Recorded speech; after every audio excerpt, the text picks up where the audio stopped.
देखिए यहाँ आज हमारा चैप्टर है प्रकाश का परावर्तन तथा अपवर्तन। तो प्रकाश का अपवर्तन क्या होता है या परावर्तन क्या होता है। तो पहले हम पढ़ते हैं प्रकाश। प्रकाश होता क्या है।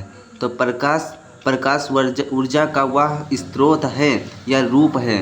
प्रकाश ऊर्जा का वह रूप है जो हमारी आँखों में दृष्टि की संवेदना उत्पन्न करती है। जो हमारी आँखों में दृष्टि की संवेदना उत्पन्न करती है। प्रकाश सरल रेखाओं में गमन करता है प्रतीत होता है। मतलब प्रकाश सरल रेखाओं में गमन करता हुआ प्रतीत होता है। उसके बाद आता है प्रकाश के स्रोत। तो प्रकाश का स्रोत क्या होता है। प्रकाश के स्रोत ऐसे उपकरण हैं जिनका प्राथमिक कार्य सामान्य रोशनी और विशेष अनुप्रयोगों के लिए दृश्यमान्य या निकट दृष्टि विकिरण ऊर्जा उत्पन्न करता है। उसके बाद आता है ये मुख्यतः दो प्रकार के होते हैं। मतलब प्रकाश का जो स्रोत है वो मुख्यतः कितने प्रकार का होता है। दो प्रकार का होता है। एक तो होता है प्राकृतिक स्रोत, दूसरा होता है कृत्रिम स्रोत। तो प्राकृतिक स्रोत में आते हैं क्या कहलाते हैं। प्रकाश उत्सर्जित करने का ऐसा स्रोत जो प्रकाश को प्राकृतिक रूप से उत्सर्जन या उत्पन्न करता हो उसे प्रकाश के प्राकृतिक स्रोत कहते हैं। जैसे सूर्य सूर्य सूर्य सूर्य का अपना खुद का प्रकाश होता है और तारों का भी अपना खुद का प्रकाश होता है। चंद्रमा का भी अपना खुद का प्रकाश होता है। जुगनू का अपना खुद का प्रकाश होता है। ये सभी प्रकाश के प्राकृतिक स्रोत हैं। उसके बाद आता है हमारा कृत्रिम स्रोत। तो कृत्रिम स्रोत क्या होता है। मानव जाति द्वारा अपनी सुविधा के लिए विकसित किए गए प्रकाश के स्रोतों को प्रकाश के कृत्रिम स्रोत कहते हैं।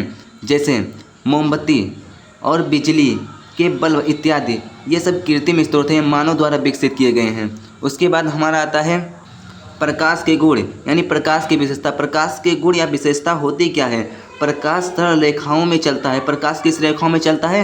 सरल रेखाओं में चलता है। उसके बाद दूसरा नंबर है प्रकाश विद्युत चुंबकीय तरंगों के रूप में चलता है।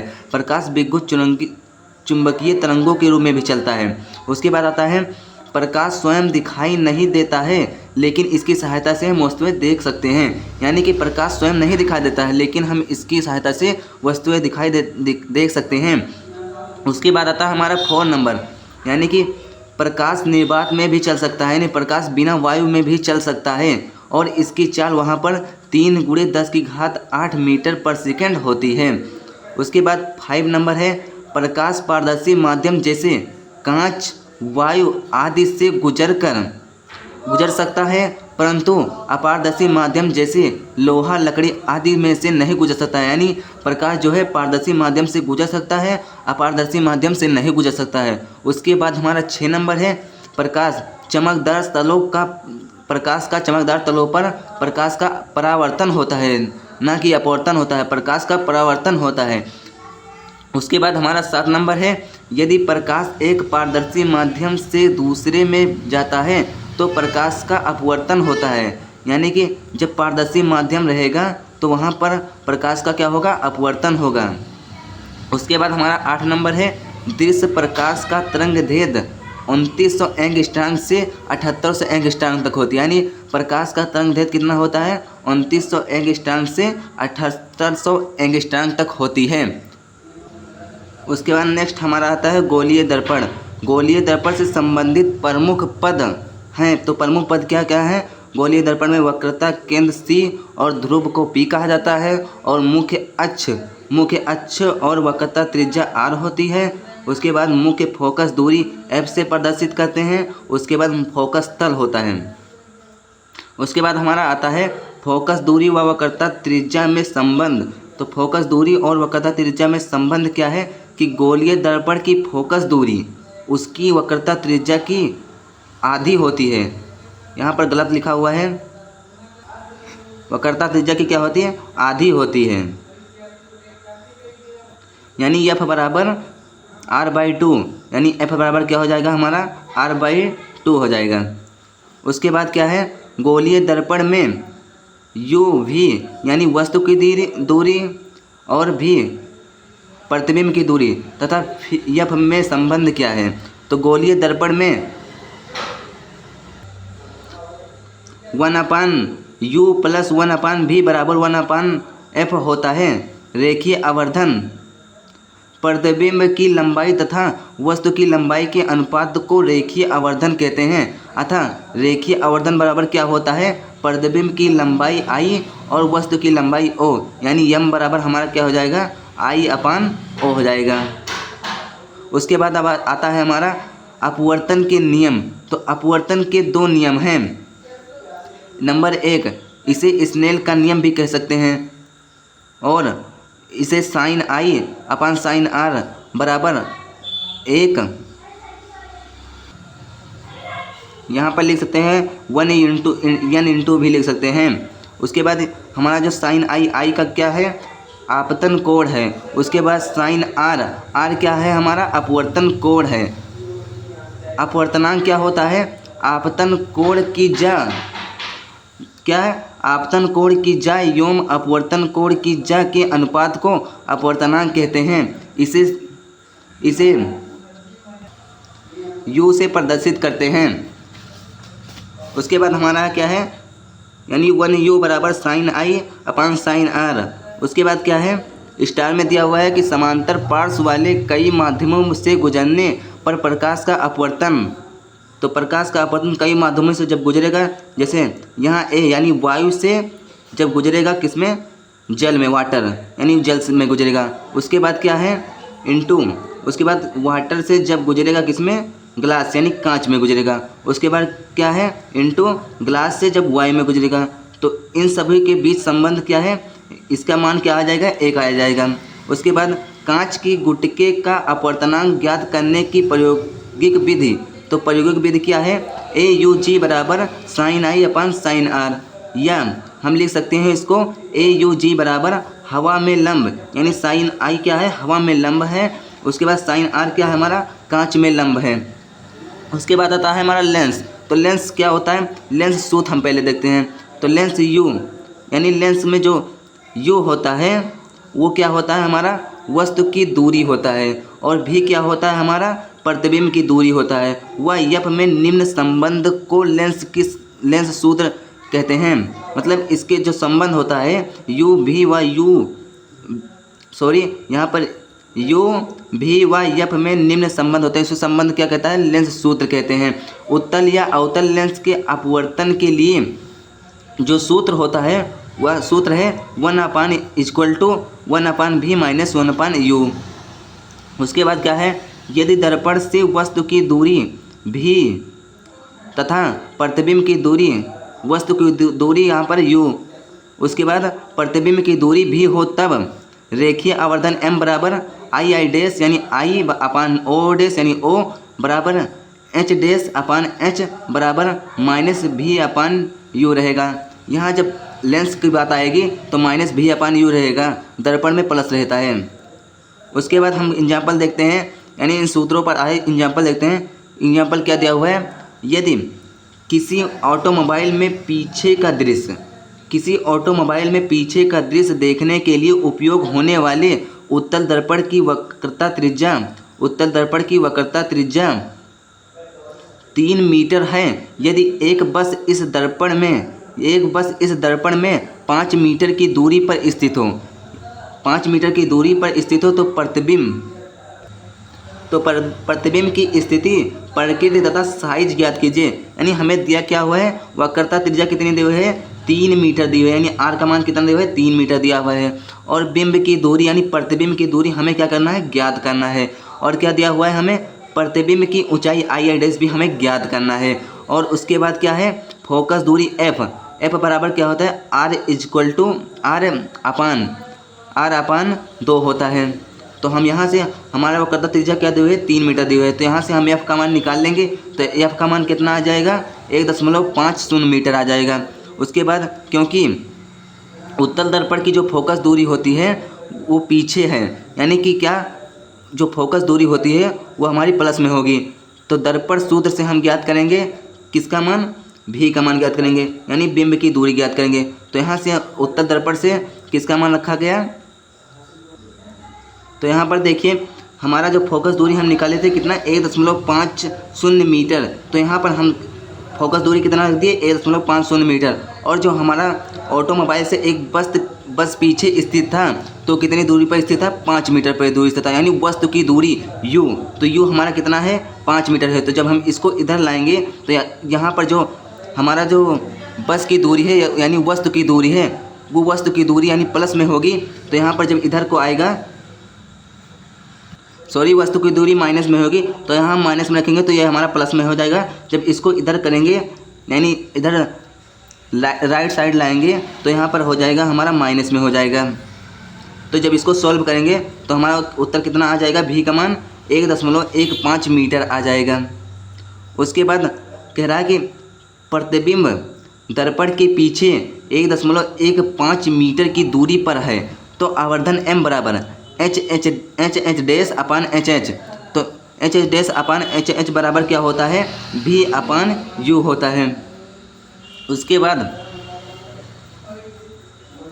जो हमारा प्रतिबिंब की दूरी है, वो प्रतिबिंब की दूरी भी तो कितना आया था, 1.15 मीटर। तो यानी कि हमारा कितना किस में होगा, माइनस में होगा। तो माइनस में 1.15 मीटर अपान जो वस्तु की दूरी है वो भी माइनस में होगी, तो यानी 5 मीटर हो जाएगा। जब इसको सॉल्व करेंगे कितना आएगा, 0.2 मीटर आवर्धन। यानी आवर्धन को हम किस में लिखते हैं, गुना में लिखते हैं। तो यहाँ पर देखिए दिया भी गया है, प्रतिबिंब आभासी सीधा तथा साइज में बिंब से छोटा बनेगा और 0.23 गुना बनेगा, यानी कि गुना बनेगा, उससे 0.23 गुना बनेगा। यही हमारा आंसर हो जाएगा। उसके बाद नेक्स्ट क्वेश्चन है कि कोई 4 मीटर साइज का बिंब, कोई 4 मीटर साइज का बिंब किसी 15 मीटर फोकस दूरी के अवतल दर्पण से 25.0 सेंटीमीटर दूरी पर रखा है। दर्पण से कितनी दूरी पर किसी पर्दे को रखा जाए कि स्पष्ट प्रतिबिंब प्राप्त हो, प्रतिबिंब की प्रकृति तथा साइज ज्ञात कीजिए। तो देखिए हमें दिया क्या गया है प्रश्न में, और यहाँ पर नोट किया गया है। तो बिंब का साइज यानी h 4 सेंटीमीटर है, यानी जो बिंब का साइज है यानी उसकी जो ऊंचाई होगी वो हमारी कितनी होगी, 4 सेंटीमीटर होगी। उसके बाद हमारा क्या है, बिंब की दूरी, यानी बिंब की दूरी भी, तो बिंब की दूरी हमारा भी कितना दिया है, 25 सेंटीमीटर दिया हुआ है। यानी प्रतिबिंब की दूरी हमारा कितना दिया हुआ है, 25 सेंटीमीटर दिया हुआ है। और फोकस दूरी, तो फोकस दूरी हमारा कितना दिया हुआ है, 15 सेंटीमीटर होगी। और हाँ, जो हमारा बिंब का साइज होता है यानी ऊंचाई वो प्लस में होता है, और बिंब की दूरी वो हमेशा किस में होती है, प्लस में होती है। और फोकस दूरी हमारा किस में होती है, माइनस में होती है। और हमें क्या क्या करना है, प्रतिबिंब की दूरी, सॉरी यहाँ बिंब की दूरी यानी वस्तु की दूरी, तो हम यहाँ क्या लिखेंगे, वस्तु की दूरी। तो यहाँ वस्तु की दूरी हमारे कितना हो जाएगा, 25 सेंटीमीटर हो जाएगा। हमें क्या ज्ञात करना है, प्रतिबिंब, क्योंकि यहाँ कहा गया प्रतिबिंब की प्रकृति ज्ञात कीजिए और साइज ज्ञात कीजिए। तो यहाँ प्रतिबिंब हमें यानी भी का मान हमें बताना है। तो चलिए हम लगाते हैं, यानी प्रतिबिंब का साइज एच डैश हमें ज्ञात करना है। तो हम दर्पण सूत्र से किसका मान निकालेंगे, दर्पण सूत्र से हम भी का मान निकालेंगे। तो यहाँ पर हम सबका मान रखेंगे, तो यहाँ से सबका मान रख देंगे, और तो तब यहाँ पर हमारा किसका मान निकल आएगा, भी का मान निकल आएगा -337.5 सेंटीमीटर निकल आएगा। उसके बाद पर्दे को दर्पण के सामने 37.5 सेंटीमीटर दूरी पर रखना चाहिए। यानी हमारे प्रश्न में क्या दिया गया था कि कितनी दूरी पर उसके पर्दे को रखा जाए, यानी कितनी दूरी पर रखा जाए, 37.5 सेंटीमीटर की दूरी पर रखना चाहिए। प्रतिबिंब वास्तविक है, यानी प्रतिबिंब किस प्रकार का है, वास्तविक है। इसी प्रकार आवर्धन m बराबर एच डैश अपान एच बराबर भी अपान यू होता है। तो यहाँ से हम h का मान निकाल लेंगे, h का मान माइनस में आ जाएगा, यहाँ पर 6.0 यानी 6 सेंटीमीटर आएगा। यानी प्रतिबिंब किस प्रकार का होगा, हमारा उल्टा होगा और आवर्धित यानी बड़ा होगा। तो यही हमारा क्या हो जाएगा, आंसर हो जाएगा। उसके बाद हमारा देखिए नेक्स्ट क्वेश्चन यानी नेक्स्ट पेज पर आते हैं। तो यहाँ पर देखते हैं, प्रश्न दिया हुआ है कि 20 सेंटीमीटर फोकस दूरी के, तो 20 सेंटीमीटर यानी फोकस दूरी हमारा कितना होगा, 20 सेंटीमीटर। और किस प्रकार का दर्पण है, हमारा उत्तल दर्पण है। तो उत्तल दर्पण के मुख्य अक्ष के लंबवत दर्पण से 40 सेंटीमीटर दूरी पर स्थित किसी लंब के प्रतिबिंब की स्थिति परिकलित कीजिए। यानी हमारा क्या, फोकस दूरी f जो है उत्तल दर्पण की जो फोकस दूरी होती है वो हमेशा प्लस में होती है। उत्तल दर्पण, तो उत्तल दर्पण हमारा किस प्रकार का बनेगा, उत्तल दर्पण हमारा कुछ इस प्रकार का बनेगा। तो जो फोकस दूरी इधर है यानी चतुर्थांश में जाएंगे तो यहाँ पर किस में हो जाएगी, फोकस दूरी प्लस में हो जाएगी। यानी कि हमारा जो फोकस दूरी दिया हुआ है वो 20 सेंटीमीटर दिया हुआ है। और क्या है, चूँकि हमारा क्या है उत्तल दर्पण है, उत्तल दर्पण से बिंब की दूरी यानी बिंब की दूरी क्या, हमारा u का मान कितना दिया हुआ है -40 सेंटीमीटर। चूँकि जो उत्तल दर्पण होता है वस्तु इधर ही तो रखी जाएगी, तो इधर जब रखी जाएगी तो चतुर्थांश में जाएंगे, चतुर्थांश में इधर का साइड माइनस में होता है, इसलिए हम u का मान माइनस में लेंगे, यानी -40 सेंटीमीटर हो जाएगा बिंब की दूरी यानी वस्तु की दूरी हो जाएगी। तो हमें भी यानी प्रतिबिंब की दूरी हमें ज्ञात करना है। किसकी दूरी ज्ञात करना है, प्रतिबिंब की दूरी हमें ज्ञात करना है। उसके बाद दर्पण सूत्र से हम ज्ञात करेंगे 1/f = 1/v + 1/u हो जाएगा। उसके बाद हम सबका मान रखेंगे तो यहाँ से हमारा v का मान आ जाएगा 40/3 सेंटीमीटर, या इसको लिख सकते हैं दशमलव में चेंज कर सकते हैं 13.33 सेंटीमीटर। तो यही हमारा पूछ रहा था कि जो प्रतिबिंब की स्थिति परिकलित कीजिए, तो प्रतिबिंब की स्थिति क्या हो जाएगी 13.33 सेंटीमीटर हो जाएगी। अर्थात दर्पण से बिंब की प्रतिबिंब 13.33 सेंटीमीटर की दूरी पर होगा। उसके बाद नेक्स्ट क्वेश्चन है हमारा 4 नंबर, वायु से प्रकाश की चाल 3 लाख किलोमीटर सेकेंड तथा कांच में प्रकाश की चाल 3 लाख किलोमीटर पर सेकेंड है। कांच का अपवर्तनांक ज्ञात कीजिए। तो कांच का अपवर्तनांक का सूत्र होता है कि ANG, यानी कांच का अपवर्तनांक ANG। देखिए वायु में प्रकाश की चाल क्या है, यानी वायु यानी एयर से ए से होता है एयर, तो वायु में n से होता है अपवर्तनांक। तो यहाँ से हमारा क्या हो जाएगा, वायु में प्रकाश की चाल यानी v, यानी हम इसको शॉर्ट में क्या लिख सकते हैं AB भी लिख सकते हैं, यानी वायु में प्रकाश की चाल या A भी लिख सकते हैं। तो क्या हो जाएगा 3 लाख किलोमीटर पर सेकंड, यानी 3 × 10 की घात क्या लिख सकते हैं, 10 की घात हम लिख सकते हैं 5 किलोमीटर पर सेकंड लिख सकते हैं।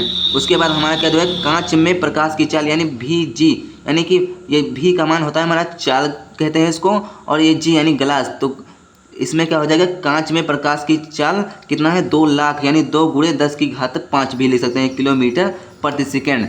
उसके बाद सूत्र से हम लगाएंगे वायु में प्रकाश की चाल अपन कांच में प्रकाश की चाल, यानी सूत्र हमारा बन जाएगा VA/VG हो जाएगा। तो हम सबका मान रखेंगे, यानी 3 × 10 की घात 5 रखेंगे। उसके बाद 2 × 10 की घात हम 5 रखेंगे। तो यहाँ से 10 की घात 5 कैंसिल हो जाएगा। जब 2 से 3 को काट देंगे दशमलव में जाएगा 1.5,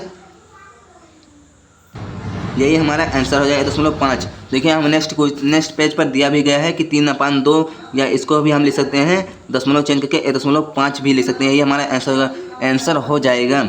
उसके बाद हमारा नेक्स्ट क्वेश्चन है 5 नंबर। तो 5 नंबर हमारा दिया हुआ है कि हवा में प्रकाश की चाल, तो हवा में नहीं एयर, ए में प्रकाश की चाल VA, यानी VA का मान कितना दिया है 3 × 10 की घात 8 मीटर पर सेकंड दिया हुआ है। उसके बाद हवा के सापेक्ष पानी का, यानी हवा के सापेक्ष A के सापेक्ष पानी का, यानी पानी वाटर, तो यानी W, हवा के सापेक्ष पानी का अपवर्तनांक कितना है 4/3 है। उसके बाद पानी में प्रकाश की चाल ज्ञात कीजिए। तो हवा में प्रकाश की चाल यानी हवा के सापेक्ष पानी का अपवर्तनांक बराबर क्या होता है, हवा में प्रकाश की चाल अपन पानी में प्रकाश की चाल। उसके बाद हम सूत्र में मान रखने पर, तो यहाँ सूत्र पर जब मान रखेंगे तो यहाँ हमारा पानी में प्रकाश की चाल आ जाएगी। तो यहाँ पानी में प्रकाश की चाल क्या आया 2.25 × 10 की घात 8 मीटर पर सेकेंड आ गया। तो वही हमारा पूछ रहा था कि पानी में प्रकाश की चाल ज्ञात कीजिए।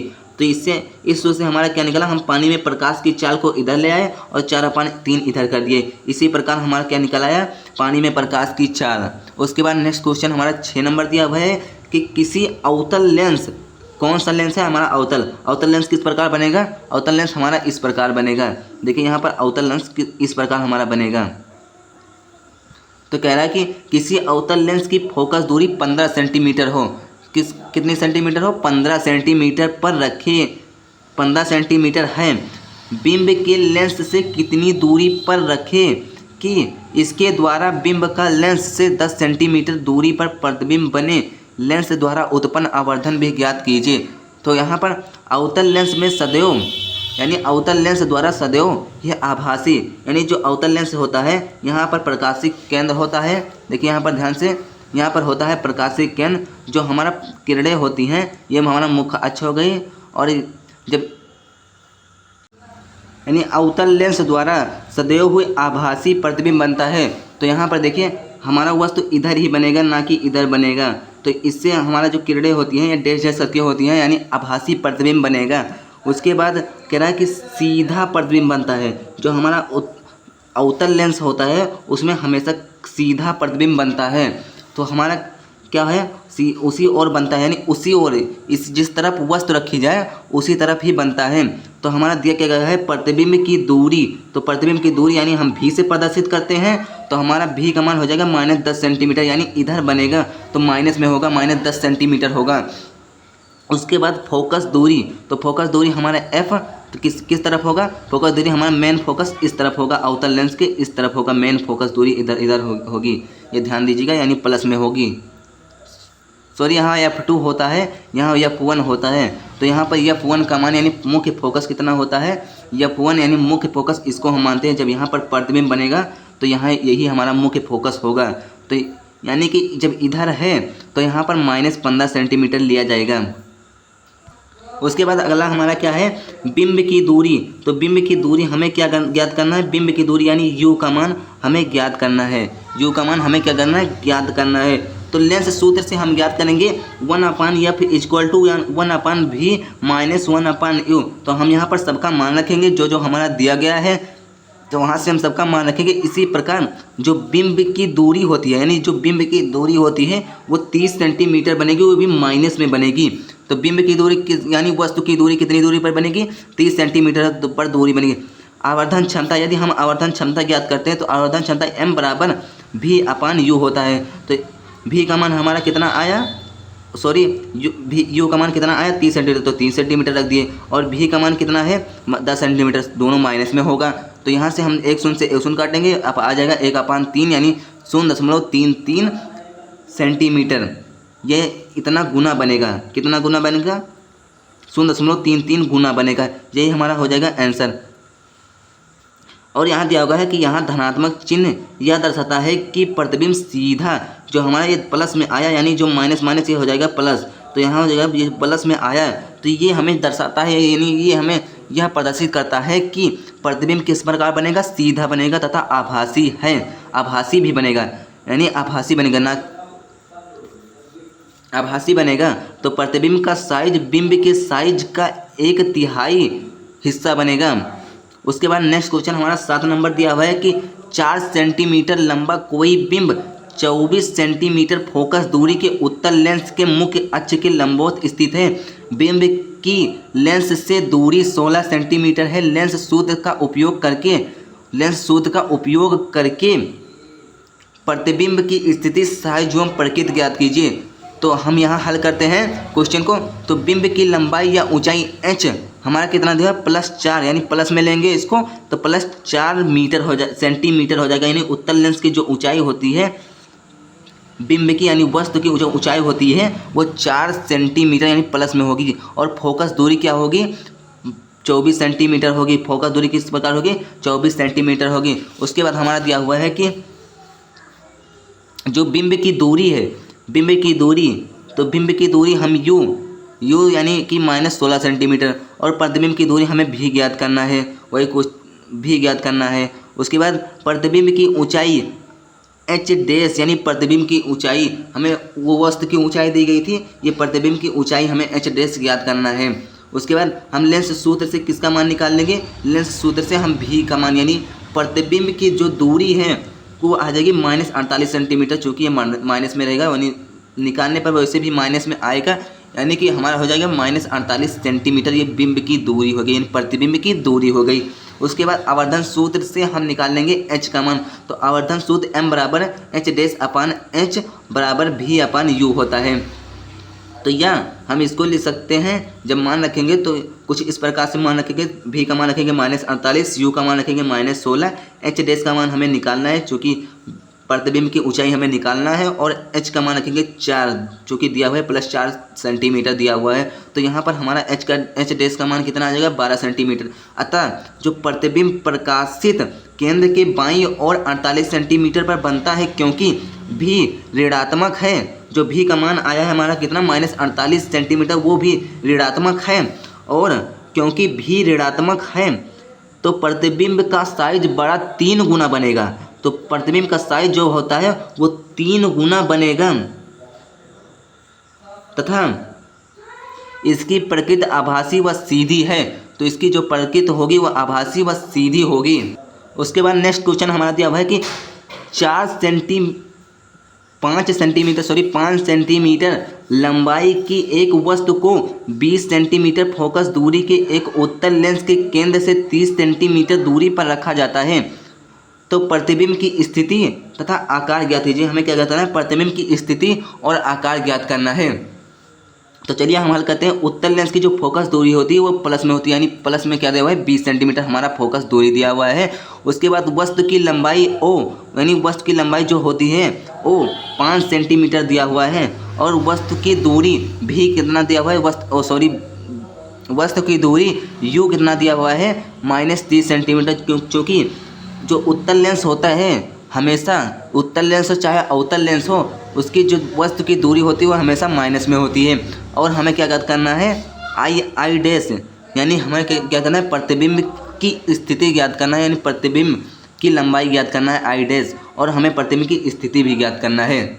तो चलिए, तो यहाँ पर लेंस के सूत्र से हम ज्ञात करेंगे 1/f = 1/v - 1/u हो जाएगा। तो यहाँ पर हम मान रखेंगे 1/v, हमें भी ज्ञात करना है, यानी प्रतिबिंब की स्थिति ज्ञात करना है, और हमारा 1/u चूँकि माइनस पहले से लगा हुआ है, और जो हमारा u यानी वस्तु की दूरी होता है वो -30 दिया हुआ है, और जो फोकस दूरी उत्तल लेंस की फोकस दूरी प्लस में होती है, इसलिए हम प्लस में रखे हुए हैं +20 सेंटीमीटर। तो 1/v = जब यहाँ पर माइनस माइनस हो जाएगा प्लस, जब इसको उधर भेजेंगे +30 सेंटीमीटर को तो इधर आ जाएगा तो -30 सेंटीमीटर हो जाएगा।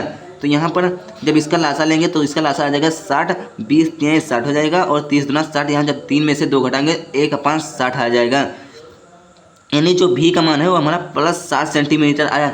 इससे प्रदर्शित क्या होता है कि जो प्रतिबिंब लेंस की दूसरी ओर बन रहा है 7 सेंटीमीटर की दूरी पर बनेगा। इसके बाद आवर्धन, हम कह रहा है कि आवर्धन भी ज्ञात कीजिए, तो आवर्धन भी हम ज्ञात करेंगे। तो आवर्धन बराबर m I/O बराबर v/u होता है।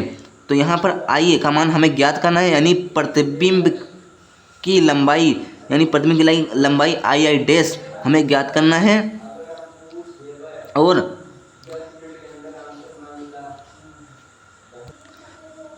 ओ का मान हमारा कितना दिया हुआ है 5 सेंटीमीटर दिया हुआ है, भी का मान कितना दिया हुआ है 60 सेंटीमीटर दिया हुआ है, यू का मान कितना दिया हुआ है -30 सेंटीमीटर दिया। जब इसको सॉल्व करेंगे तो यहाँ हमारा आई का मान कितना आ जाएगा -10 सेंटीमीटर। जो -10 सेंटीमीटर माइनस से यह प्रदर्शित हो रहा है कि आई जो ऋणात्मक है, अतः प्रतिबिंब 10 सेंटीमीटर लंबा बनेगा और वास्तविक भी बनेगा तथा उल्टा बनेगा। किस प्रकार बनेगा? उल्टा बनेगा। लेंस की क्षमता, तो लेंस की क्षमता जो हमारा ये देखिए स्टार पॉइंट में दिया है, कुछ महत्वपूर्ण सूत्र है। जो लेंस की क्षमता होती है वो होती है 1/, लेंस की फोकस दूरी m में, यानी m का मतलब क्या होती है मीटर में होती है। किस में होती है? मीटर। अगर जो हमारा लेंस की क्षमता है, और लेंस की क्षमता अगर पूछेगा प्रश्न में कि लेंस की क्षमता ज्ञात कीजिए, यानी लेंस की क्षमता को हम किससे प्रदर्शित करते हैं? P से प्रदर्शित करते हैं। किससे प्रदर्शित करते हैं? P से प्रदर्शित करेंगे। अगर हमारा लेंस की जो फोकस दूरी होगी, सिर्फ हमारा जो लेंस का फोकस दूरी अगर दी रहेगी प्रश्न में, तो वहाँ पर हम अगर मीटर में दे रहेगी तो ये वाला सूत्र लगाएंगे 1/, लेंस की फोकस दूरी मीटर में, यानी हो जाएगा P बराबर लेंस की क्षमता बराबर 1/f मीटर में, यानी फोकस दूरी, लेंस की फोकस दूरी। तो यहाँ पर देखिए, यदि फोकस दूरी 1 रखें तो, और P का मान 1 डायप्टर, जो हमारा P का मान यानी लेंस की क्षमता वो हमेशा डायप्टर में आता है, इसका मात्रा क्या होगा? डायप्टर होगा। और 1 मीटर फोकस दूरी वाले लेंस की क्षमता 1 डायप्टर होगी, यानी जब यहाँ से हम लेंस की क्षमता निकालेंगे तो कितना हो जाएगा? 1 डायप्टर हो जाएगा, यानी लेंस की क्षमता P बराबर और जो हमारा फोकस दूरी कितना दो है मीटर में, यहीं अगर हम यहाँ मीटर लेते हैं तो 1/1 लेते हैं तो कितना हो जाएगा, लेंस की क्षमता कितना है, 1 डायप्टर हो जाएगी। यही हमारा पूछ रहा था। यहीं पर हमारा तो चैप्टर होता है ख़त्म। आज के लिए इतना ही। Thank you.